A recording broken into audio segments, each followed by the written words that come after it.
तो हेलो बच्चों, स्वागत है आपका एक बार फिर से बॉटनी वाला में। तो बच्चों, हम एक सीरीज चला रहे हैं नीट 2025 के लिए। जो बच्चे नीट के एस्पायरेंट हैं, अगर आप 12th में हैं या 12th पास आउट हैं, तो आपके लिए सीरीज बहुत अच्छी है। इसमें आपको हर एक चैप्टर कम समय में पढ़ाया जाएगा। आप कह सकते हैं वन शॉट रिवीजन है, क्रैश कोर्स का है ना। तो हर एक टॉपिक को आपको कम समय में हम खत्म करेंगे। तो चलिए स्टार्ट करते हैं। आज जो चैप्टर हमने लिया है बच्चों, उसका नाम है बायोलॉजिकल क्लासिफिकेशन। तो चलिए स्टार्ट करते हैं। देखो बच्चों, अगर आपसे पूछता है बायोलॉजिकल क्लासिफिकेशन का, मैंने यहाँ पे की कॉन्सेप्ट आपको दिया है और उसी को आपको पढ़ना है, ठीक है। अब देखो बच्चों, अगर आप बात करोगे बायोलॉजिकल क्लासिफिकेशन का ना, तो इसमें बहुत सारे टर्म आपको मिलते हैं पढ़ने के लिए, तो उसी के बारे में जानकारी हमें लेना है। तो देखो बच्चों, मैंने इसका एक शॉर्टकट बताया है याद करने के लिए, भूलेगा नहीं आपको। आप बोलोगे पेन दो एपीएन को, ठीक है ना। मैंने बोला बच्चों पेन दो एपीएन को। अब इसका देखिए फुल फॉर्म देख लेते हैं। पी का मतलब होता है बच्चों प्रैक्टिकल क्लासिफिकेशन, और प्रैक्टिकल क्लासिफिकेशन का मतलब होता है कि हम ऑर्गेनिज्म को क्लासिफाई करते हैं यूज ऑफ ऑर्गेनिज्म के बेस पे, कहां पे उसका यूज हो रहा है, याद हो जाएगा। चलो, ए का मतलब होता है बच्चों आर्टिफिशियल क्लासिफिकेशन, और आर्टिफिशियल क्लासिफिकेशन जिसने दिया था बच्चों, उनका नाम होता है लीनियस, आपको याद करना है। और एक किस बेस पे था, मार्फोलॉजी के बेस पे, ये टर्म याद कर लेना, ठीक। आप बात करेंगे बच्चों नेचुरल क्लासिफिकेशन। तो नेचुरल क्लासिफिकेशन दो तरीके का था बच्चों, एक फाइलोजेनेटिक था, एक नॉन फाइलोजेनेटिक था। इसका मतलब नेचुरल क्लासिफिकेशन दो बेस पे किया गया। फाइलोजेनी में मार्फोलॉजी तो कंसीडर होता है बच्चों, लेकिन फाइलोजेनी भी इसमें कंसीडर होता है। इसका मतलब नेचुरल क्लासिफिकेशन अगर फाइलोजेनी के बेस पे किया जाएगा, तो उसमें मार्फोलॉजी मतलब कैसा दिखता है उसके बेस पे क्लासिफाई करेंगे, और उसमें अपन फाइलोजेनी भी कंसीडर करते हैं। अगर नॉन फाइलोजेनेटिक नेचुरल क्लासिफिकेशन है, तो उसमें सिर्फ मार्फोलॉजी कंसीडर की जाती है, फाइलोजेनी कंसीडर नहीं की जाती है। तो बच्चा पूछेगा सर फाइलोजेनी क्या होती है, बताते हैं बच्चों। देख, फाइलोजेनी का मतलब क्या होता है।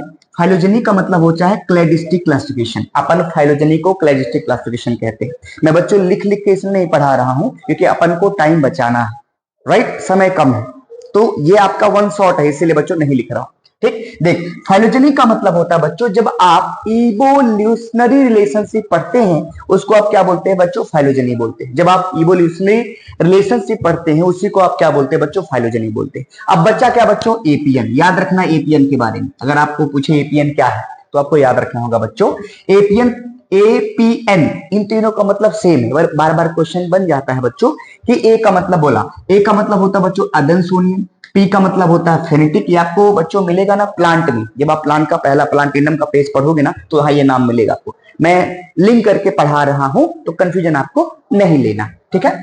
दूसरा होगा बच्चों न्यूमेरिकल। तो सर तीनों का मतलब सेम है, यस बेटा, तीनों का मतलब सेम है। इसका मतलब बच्चों ए का मतलब अडेनोसिन हो गया, पी का मतलब फेनेटिक हो गया, और एन का मतलब न्यूमेरिकल हो गया। ये तीनों जो नाम है बच्चों ना, ये सेम है।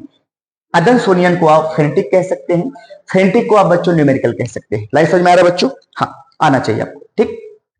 अब इनका मतलब क्या होता है बच्चों, ये जो सिस्टम है ना बच्चों, ये कंप्यूटर के बेस पे होता है।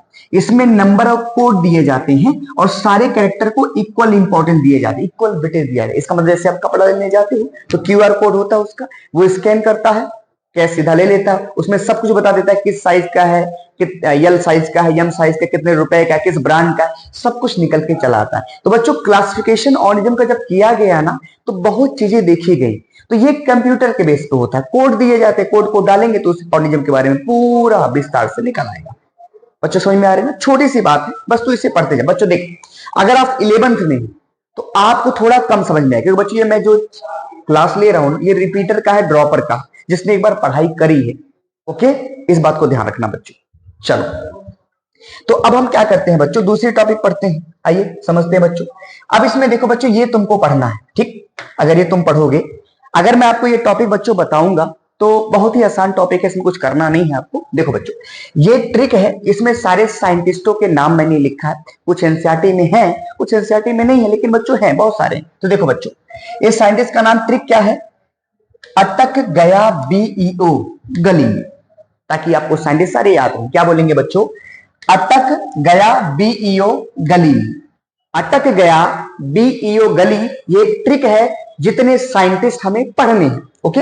अब देख बच्चे, ए का मतलब होता है अरिस्टोटल, और अरिस्टोटल को बच्चों अपन क्या बोलते हैं, फादर ऑफ जूलॉजी और फादर ऑफ बायोलॉजी, सिंपल सा टर्म है।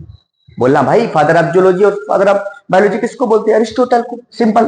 टी का मतलब होता है बच्चे थियोफ्रस्टस, फादर ऑफ बॉटनी इनको कहा जाता है।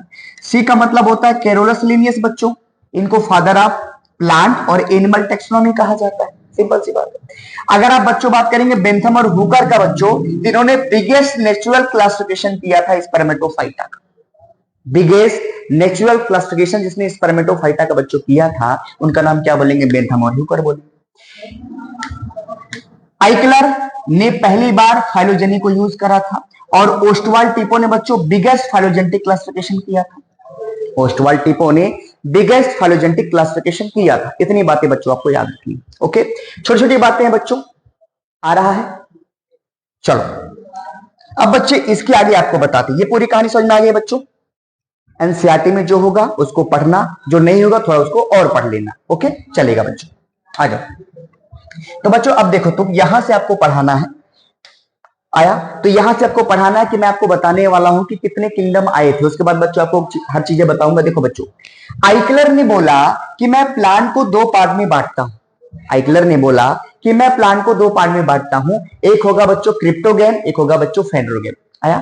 क्रिप्टोगैम समझ में आ रहा है? क्रिप्टोगैम वो होते हैं बच्चों जिसमें सीड नहीं बनती है, फ्लावर नहीं होता।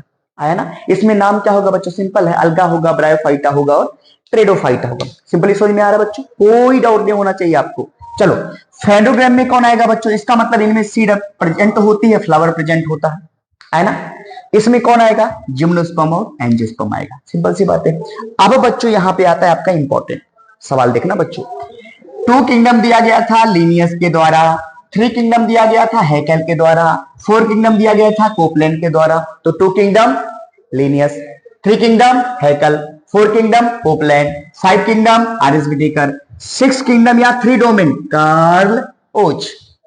सबसे ज्यादा इंपॉर्टेंट पॉइंट, सबसे ज्यादा इंपॉर्टेंट पॉइंट बत्ती बना के दिमाग में रख लेना बेटा। चल आजा।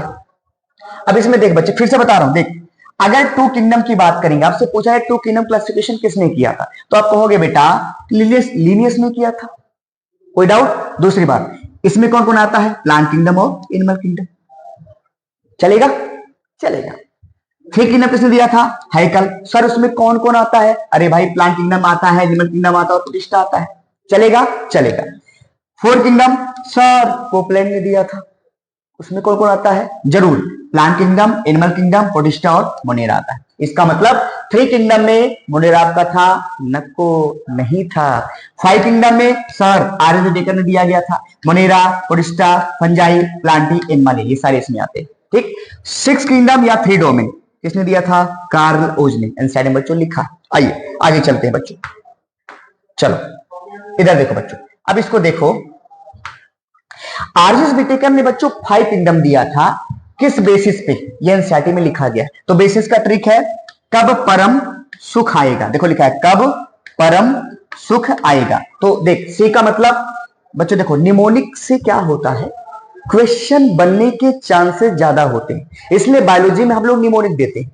निमोनिक से फायदा ये होता है ना कि निमोनिक आपको एक्यूरेसी रेट क्वेश्चन का सही करने का ज्यादा फायदा देता है, इसलिए बच्चों निमोनिक से बताते हैं। ठीक है ना? आपको निमोनिक नहीं याद करने का मन करता ना याद करो, कोई दिक्कत नहीं, याद करोगे तो आपका फायदा होगा बच्चों। आ जाओ। तो हमने कहा कि आरिस विटेकर ने जो 5 किंगडम बनाया था बच्चों, उसका कुछ बेसिस रहा होगा। तो बेसिस था कब परम परम सुख आएगा। तो सी का मतलब होता बच्चों सेल स्ट्रक्चर, और बी का मतलब होता बॉडी ऑर्गेनाइजेशन, और पी का मतलब होता फाइलोजेनी, आर का मतलब होता रिप्रोडक्शन, और एम का मतलब होता मोड ऑफ न्यूट्रिशन। इसके बेस पे आरिस विटेकर ने 5 किंगडम बनाया था। क्वेश्चन पूछ सकता है कि आरिस विटेकर ने इसमें से कौन सा नहीं लिया था 5 किंगडम बनाने में। सही बात बोला सर आपने। तो अब देखो बच्चों, कार्ल ओज एक साइंटिस्ट थे, मैंने बोला था इन्होंने 3 डोमेन बनाए थे और 6 किंगडम दिया था। तो आपसे पूछेगा कार्ल ओज ने कितना किंगडम दिया था? 6 किंगडम। कितने डोमेन? 3 डोमेन। तो 3 डोमेन में बच्चों आता है archaea, bacteria, यूकैरिया। Archaea, bacteria, यूकैरिया। Archaea में आएगा आर्ची बैक्टीरिया, बैक्टीरिया में आएगा बच्चों यू बैक्टीरिया, और यूकैरिया में कौन आएगा? Protista, fungi, Plantae, Animalia. आपसे पूछेगा यूकैरिया में कितने किंगडम आते हैं? 4। बैक्टीरिया में कितने आते हैं? 1। और आर्चिया में कितने आते हैं? 1 किंगडम आता है। तो 3 डोमेन इसको कहा जाता है। देखो बच्चों, मुनेरा ने डिवाइड किया था, मुनेरा ने जब इसको डिवाइड किया तभी तो 6 किंगडम बना बच्चों, वरना 5 किंगडम होता। तो मुनेरा ने क्या किया बच्चों, सॉरी कार्लोज ने क्या किया बच्चों, मुनेरा को डिवाइड किया था किसमें, आर्चीबैक्टीरिया में और यूबैक्टीरिया में। लाइक समझ में आई। आर्चीबैक्टीरिया में आते हैं मेथेनोजेन, हेलोफाइस और थर्मोइस्टोफिल आते हैं बच्चों, ठीक। और यूबैक्टीरिया में तो आपको पता है साइनोबैक्टीरिया आता है बच्चों, उनकी गैंग आती है, सिंपल सी बात है बच्चों। आ रहा है, चलो आगे चलते हैं बच्चों अपन।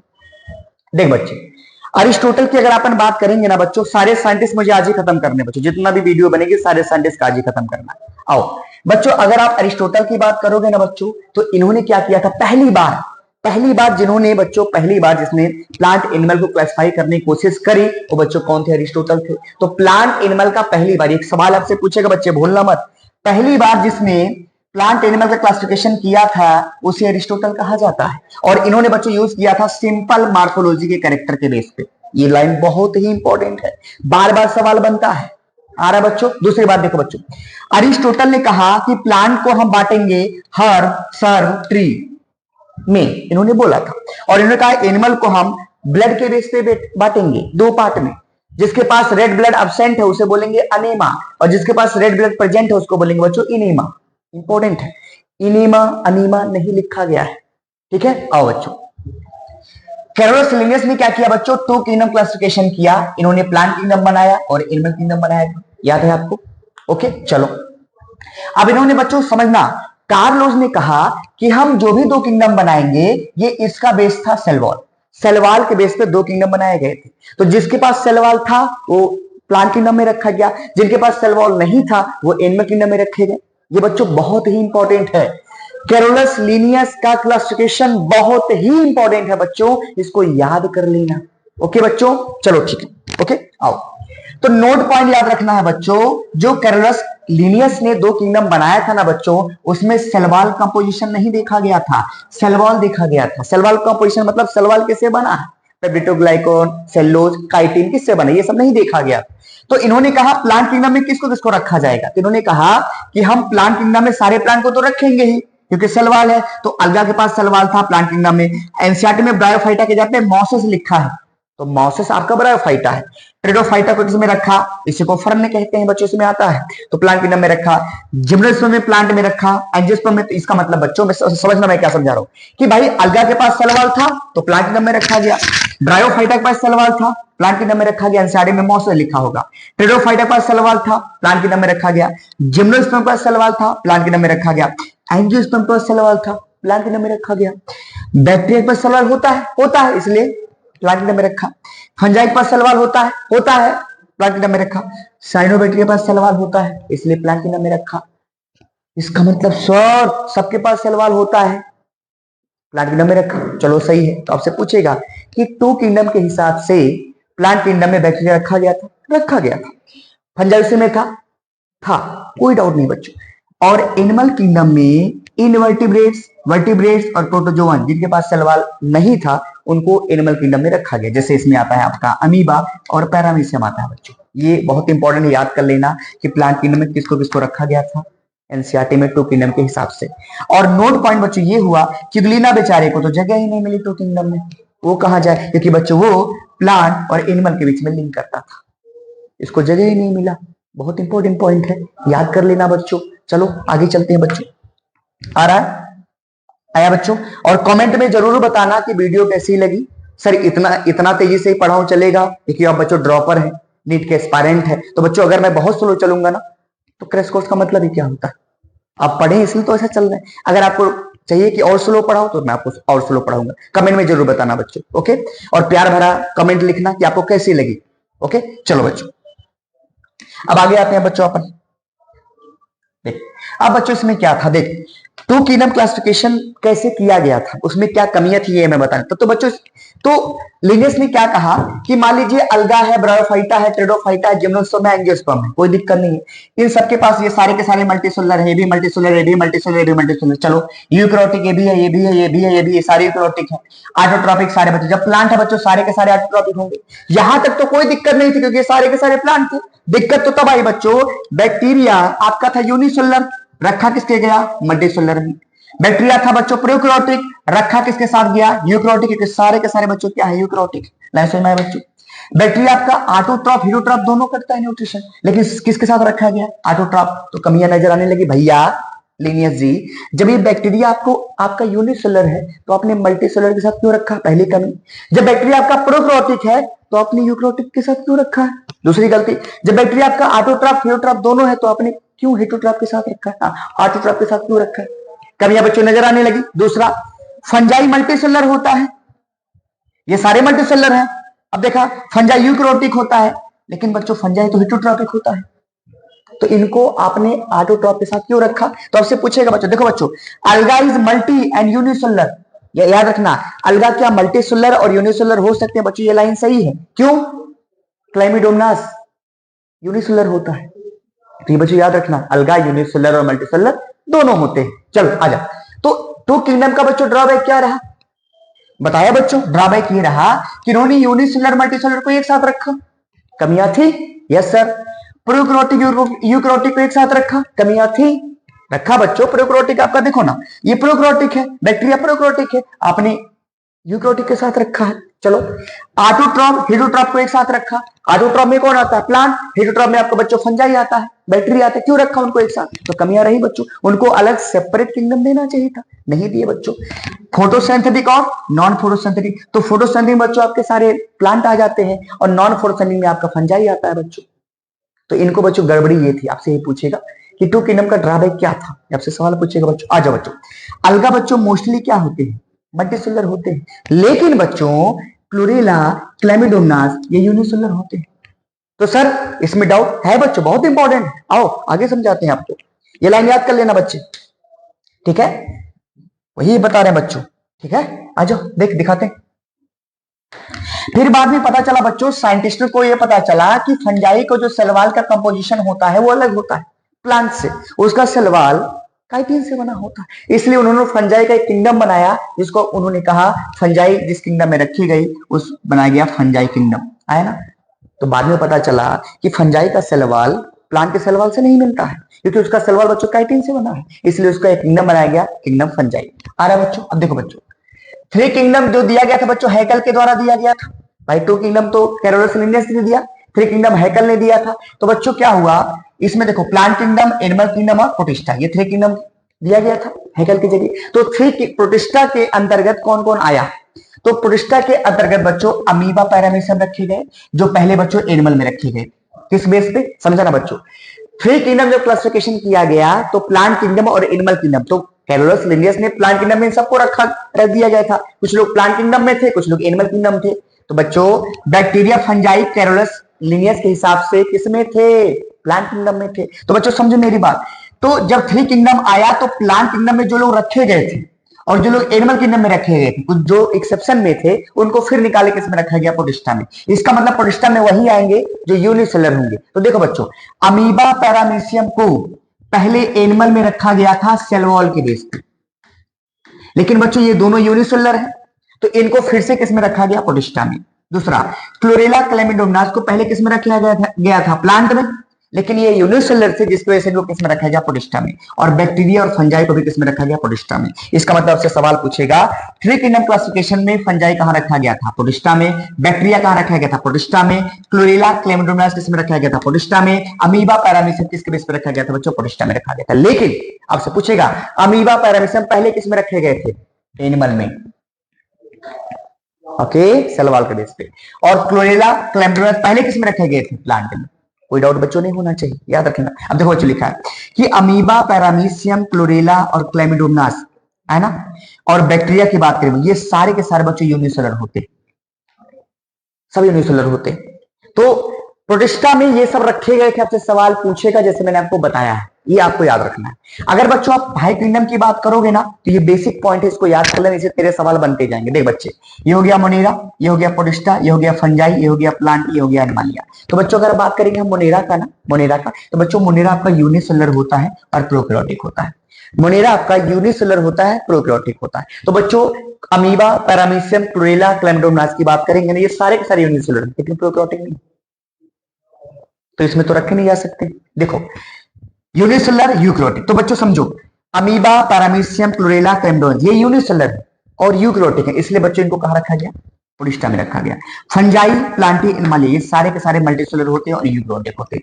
ये आपका नॉर्मल चीज है जो आपको याद रखना है और बहुत ही बच्चों इंपॉर्टेंट है। आ रहा है, बहुत ही बच्चों क्या है, इंपॉर्टेंट। चलेगा बच्चों? चलेगा सर, चलेगा बच्चों, चलेगा सर। चलो आ जाओ बच्चों। अब एक टॉपिक बच्चों और आपकी बच्ची है, देखो आपसे सवाल पूछेगा बच्चों, आपसे सवाल पूछेगा, इसलिए मैं आपको बता रहा हूं, यही आपका लास्ट टॉपिक है कि अमीबा और पैरामीशियम। सवाल देखो, 2 किंगडम के हिसाब से कहां थे? एनिमल में। 3 किंगडम के हिसाब से प्रोटिस्टा में, और 5 किंगडम के हिसाब से प्रोटिस्टा में। ये सवाल पूछेगा आपसे, याद रखना है, ये क्वेश्चन है बच्चों।